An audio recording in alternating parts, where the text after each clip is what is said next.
This list isn't presented in any specific order of importance, but if you do find anything from this video that you want to support, the link to the official forum post that I made about these ideas is listed below. If you hit that like button on that post or you comment on that post, it's a great way of keeping this feedback alive for the New World developers.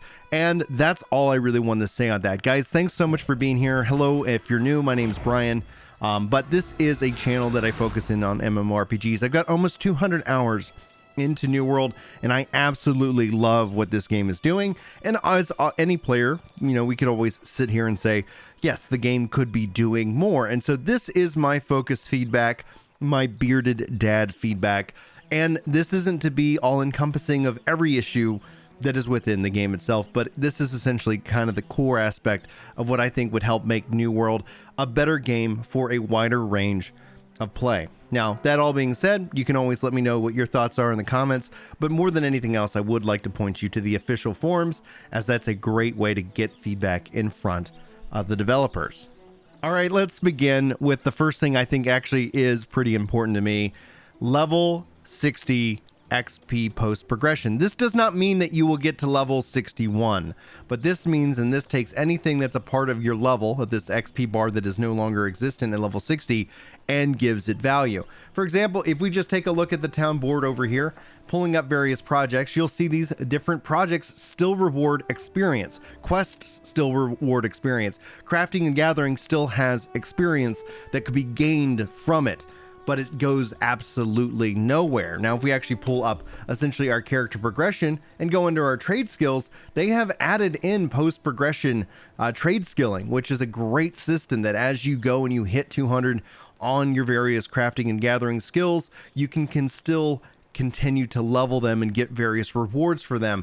What they need to do is take that and bring that into your character, not necessarily bringing in extra attributes for you to play around with, but the ability to, once you gain a quote-unquote level, maybe you get some gypsum, maybe you get some expertise, you get some thing to do with it. It does not need to be the most efficient way. It shouldn't actually be the most efficient way, but then you go take a look at the town board, you take a look at every activity that this game offers, and all of a sudden it brings more value to the player, whether you're hardcore or casual.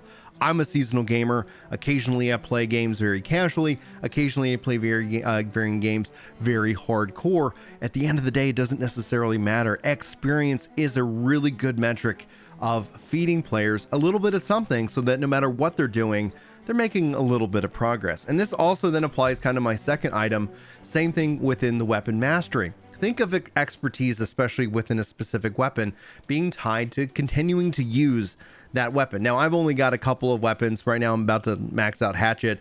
I'm going to start working on some of my two-handed weapons pretty soon. But at the core of it on this character, I have a lot of grinding still yet to do.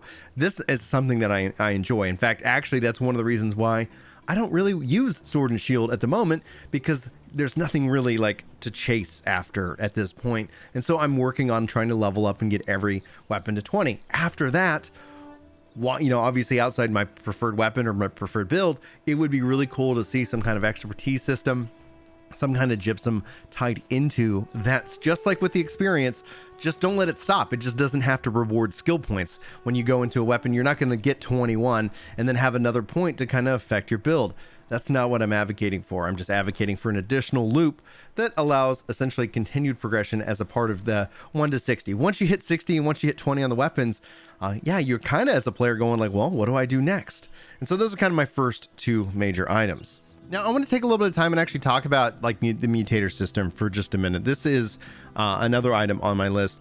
I think the Mutator System progression needs a better balance with the rest of the content in the core game. Right now that the system was just introduced, it really is for your harder core active players. This isn't a system that says, hey, come back level 40 player and join. Nor really should it. But the Umbral Shard system, which is directly connected into this kind of system, is that post progression 600 to 625. At that point, this is where everybody kind of starts to funnel into one piece of content. We need to see the Mutator system, the Umbral Shard system, jump into Outpost Rush, be discovered via the XP leveling. The overall core of it is that, yes, if mutators are the most effective way to get your Umbral Shards, that's perfectly fine. But I don't think it's going to be a forever problem as it exists right now. But as they introduce content where that is the only piece of content that will allow you to progress, it obviously pushes people's, focus into that and away from other things. And I think if they could do a better job of balancing Umbral Shards across varieties of pieces of content, you're going to end up having an overall better balance system where players can do what they want to do for the most part. It might not be the most efficient or most effective way, but they're not going to feel like they're being left out from the bigger picture and the bigger power. Now, this next item actually is one of the most important things that I think would benefit New World for the widest group of players, and it's native controller support. Now, if I just go and pull up the menu, go into my settings and do my key mappings, you can see here that I do have a lot of options, and actually putting out controller guides for New World has been a real treat. I'm glad that we have it as an option within Steam, but when it comes down to it, people shouldn't have to download my controller setup or another controller setup.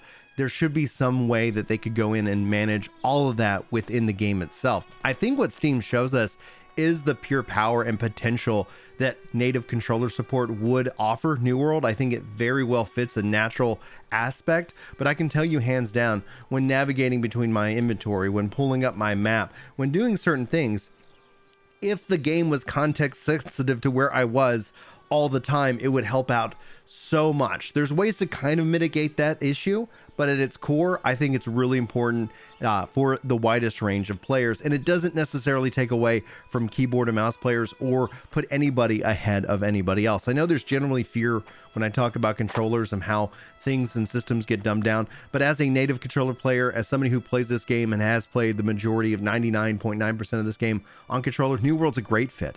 It's a perfect fit for controller support, and I think that opens it up to wider range of platform options and support down the road as well. And building it in today would mean that they would be able to support it much easier rather than waiting several years down the road. Now, in a way of a gamification, I think essentially something that could go a long way would be leaderboards. Now, obviously within our company, and very nice, within our company, this could be something that's company based. This could be something that's player based or even friends list based. But I love gamification, and leaderboards is a core aspect of that. They could be PvP leaderboards, PvE leaderboards, all kinds of dungeon scores, and just who, at the end of the day, just kind of nice little ways of kind of little bragging rights between friends, family, stats, and more stats. I would love to see all of that baked into the game and its core. And this is especially relates to mutators, outpost rush, invasions, wars. Like, I would love to see more and more of these types of information brought in. And speaking of companies, and this is kind of almost kind of a laughing kind of thing in my back of my mind when I think of Amazon and taxes. It feels like obviously the companies that control land are the ones that make insane amounts of money. Now, our company is a smaller company, and it relies completely on various different donations. And I wish there was a way that there is either some kind of tax or bonus or leveling within the company itself, some way that as more of our members play, that this continues to fill up the treasury a little bit by little bit. So ultimately, small and medium-sized companies aren't necessarily at a massive disadvantage when it comes to the full land rush that is going on. If you just pull up the map in and of itself, and we see a very balanced map overall, but owning land is very important. And owning specific land ends up being really, really important because some areas are just trading hubs. Some areas just have a lot of things going on, and they're very, valuable. Like, I have a house here in Everfall. Everfall is one of the most contested and fought after territories overall. And it's great that right now it's a part of Syndicate, which is purple, but even though with the work to game company that we run, I would still love to see some ability to say, you know what, like 0.5% of your fees are going to funnel in to the treasury. And again, that being controlled by the company itself. So if you didn't want to opt into that, you could start your own company, but you could then control your own settings overall. Obviously, we need more company support, more features within companies. I think that would end up being huge, but I would still also love to see a company level, something that as you play, your company levels up. Maybe there's company quests and more. I think there's so much to explore within the company itself, and I think that's going to be something hopefully exciting to see. Now I'm going to jump into the orbs and dungeons, aka expeditions. I actually am a fan of the keys system because I get what they're trying to do, but it's not necessarily going to translate to anybody who's used to just popping into a queue, running a dungeon after a dungeon.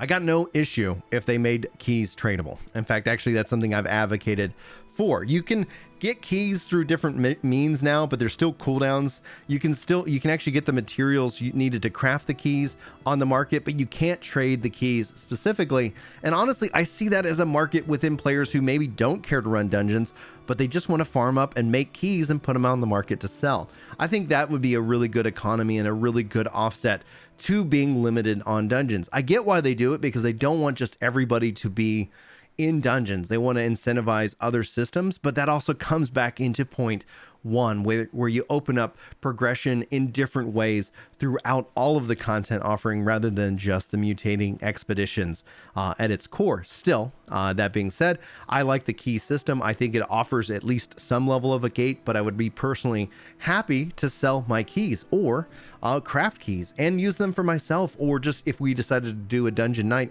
as a group, being able to go to the market and buying keys. Perhaps this is related to my Final Fantasy XI life with the maps system, in which you can get maps and you can sell maps and you can use maps.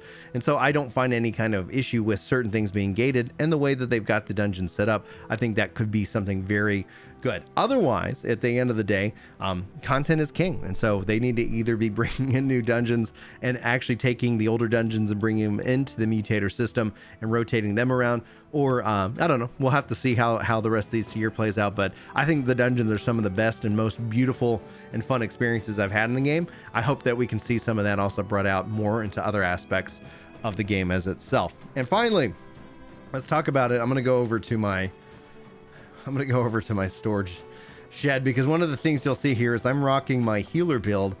And one of the things I would love to see more than anything else is the ability to save various gear sets. We've been running some dungeons. We needed a healer.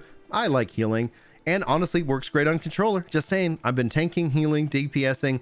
I could do what you could do just the same as on a controller. And I think essentially if I could save the gear set, if I could sit here and say snapshot, boom, and then equip a gear set, that could be a real treat, because then all of a sudden I have all of these pieces of gear.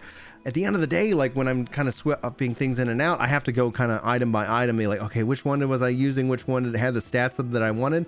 I'd be so much easier to have like gear sets as a set that you build and save and then just equip, and it just handles the gear. The question would come obviously into your various different attribute points and even weapon mastery, but at the core of it, being that this does cost items to respec in this case, or refund all attribute, does it still cost? Okay, yeah, I was like, I thought it used to say. And I was like, wait a minute, did they take that away?